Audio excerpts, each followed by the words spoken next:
wabarakatuh. Salam klakson. Waalaikumsalam. Salam klakson gimana? Ya. Tetet. Tetet. Salam klakson itu adalah ciri khas Barisan. PRI karena di India tuh banyak klakson.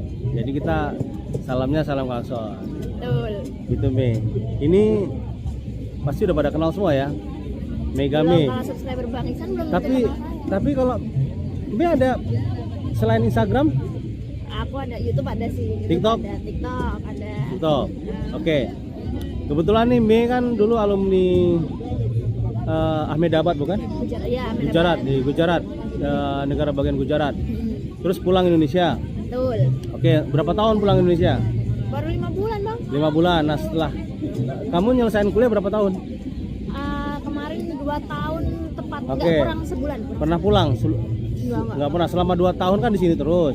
Lalu pulang ke Indonesia. Betul. Nah ini konteksnya dengan obrolan kita kali ini adalah hal-hal yang mungkin tabu di Indonesia, tapi enggak di India dan sebaliknya. Oke. Jadi contoh misalkan ya klakson ya. Klakson. Nah, ini klakson.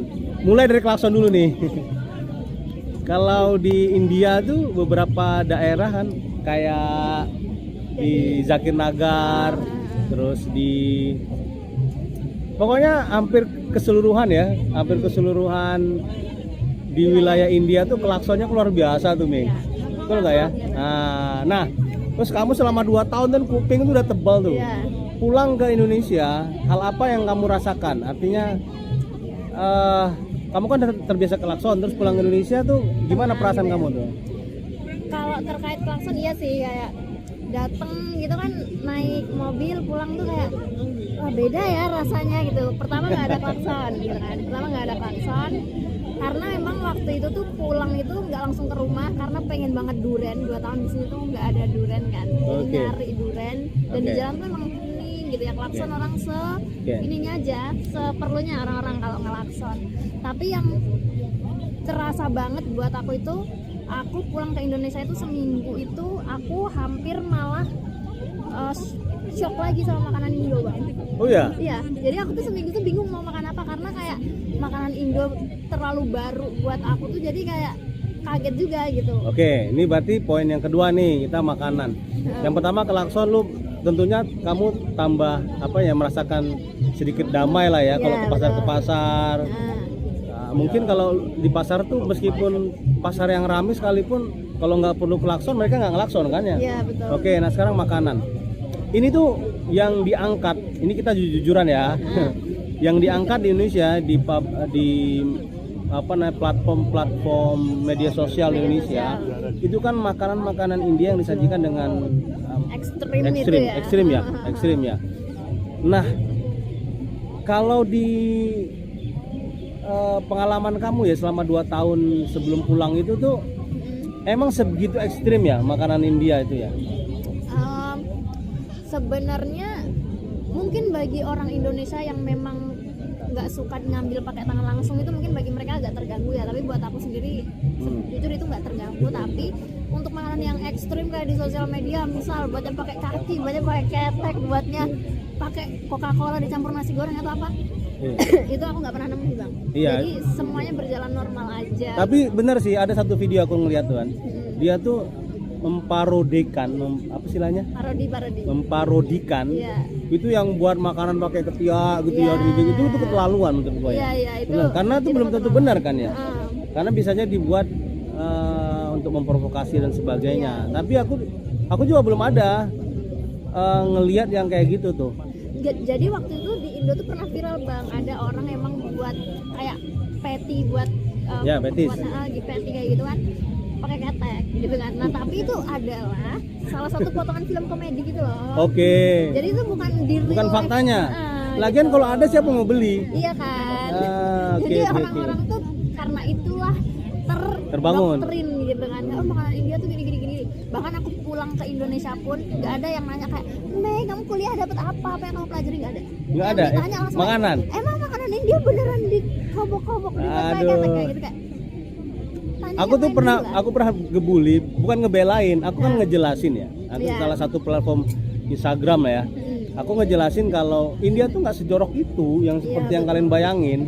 Coba bahkan ada kalau kita mau ke tempat yang proper ya, itu makanan India kan ingredientnya kaya ya, spice-nya tuh banyak, pokoknya tuh bahkan mahal-mahal lagi ya, tempatnya juga eksklusif gitu. Jadi jangan iya bergantung. Tapi yang pinggiran juga di Indonesia ada juga ya gitu ya. Mungkin beda pandangan aja. Terus aku buatlah tuh ya konten-konten yang ini nggak sepenuhnya bener.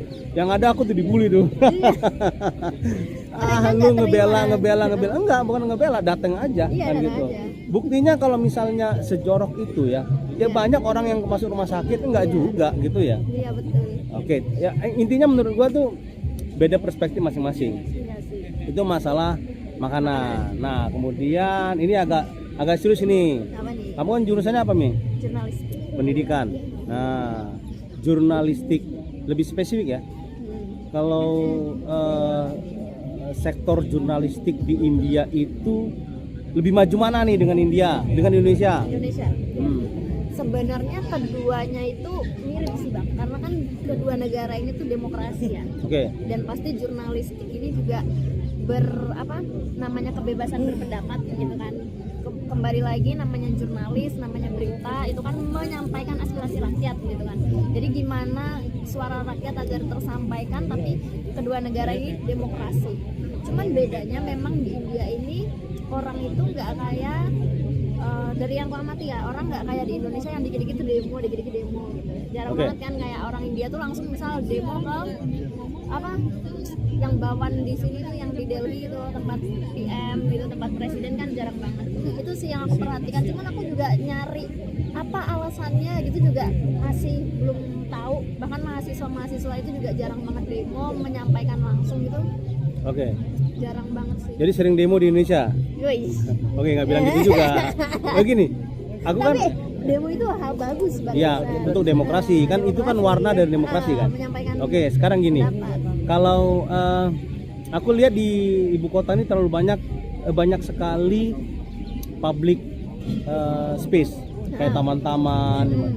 Itu juga mempengaruhi emosi publik ya. Karena mereka tuh lebih gampang untuk nyantai, liburan, gratis kan ya kalau kita ke taman. Iya, gratis.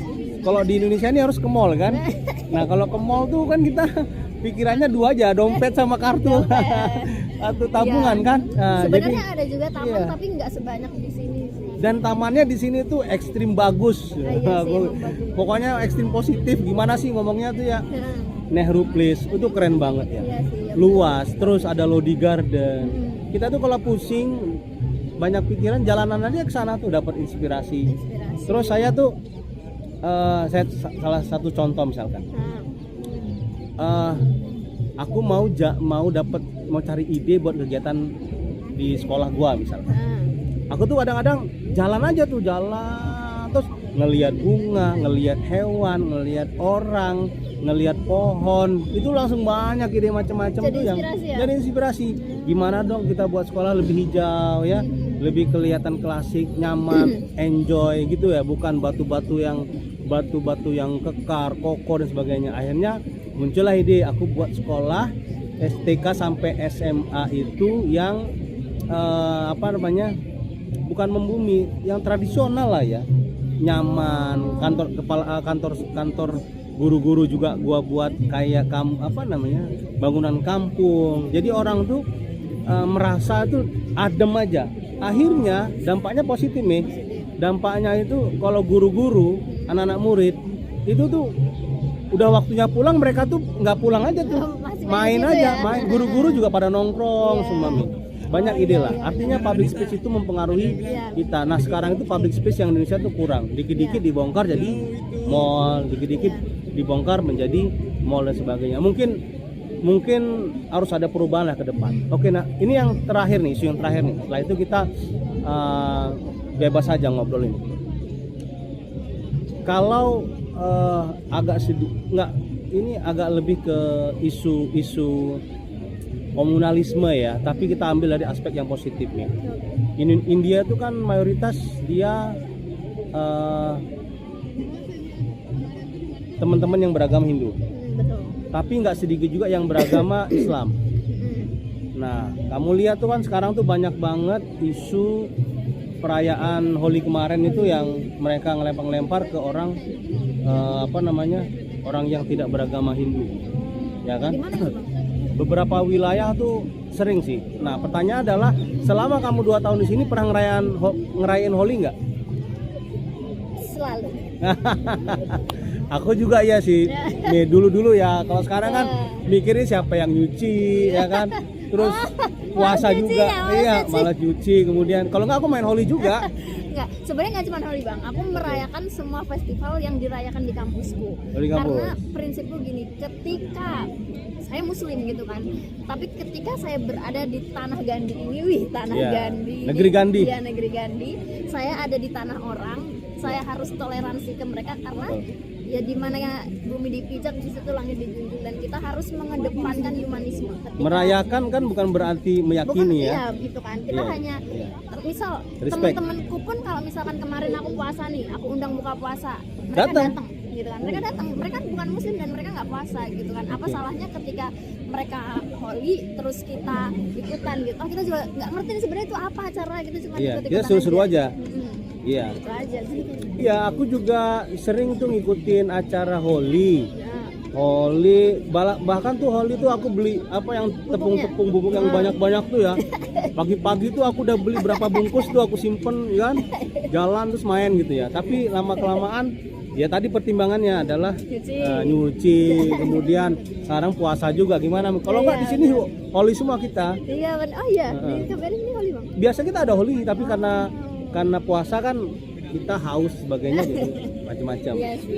Nah, kemudian gini,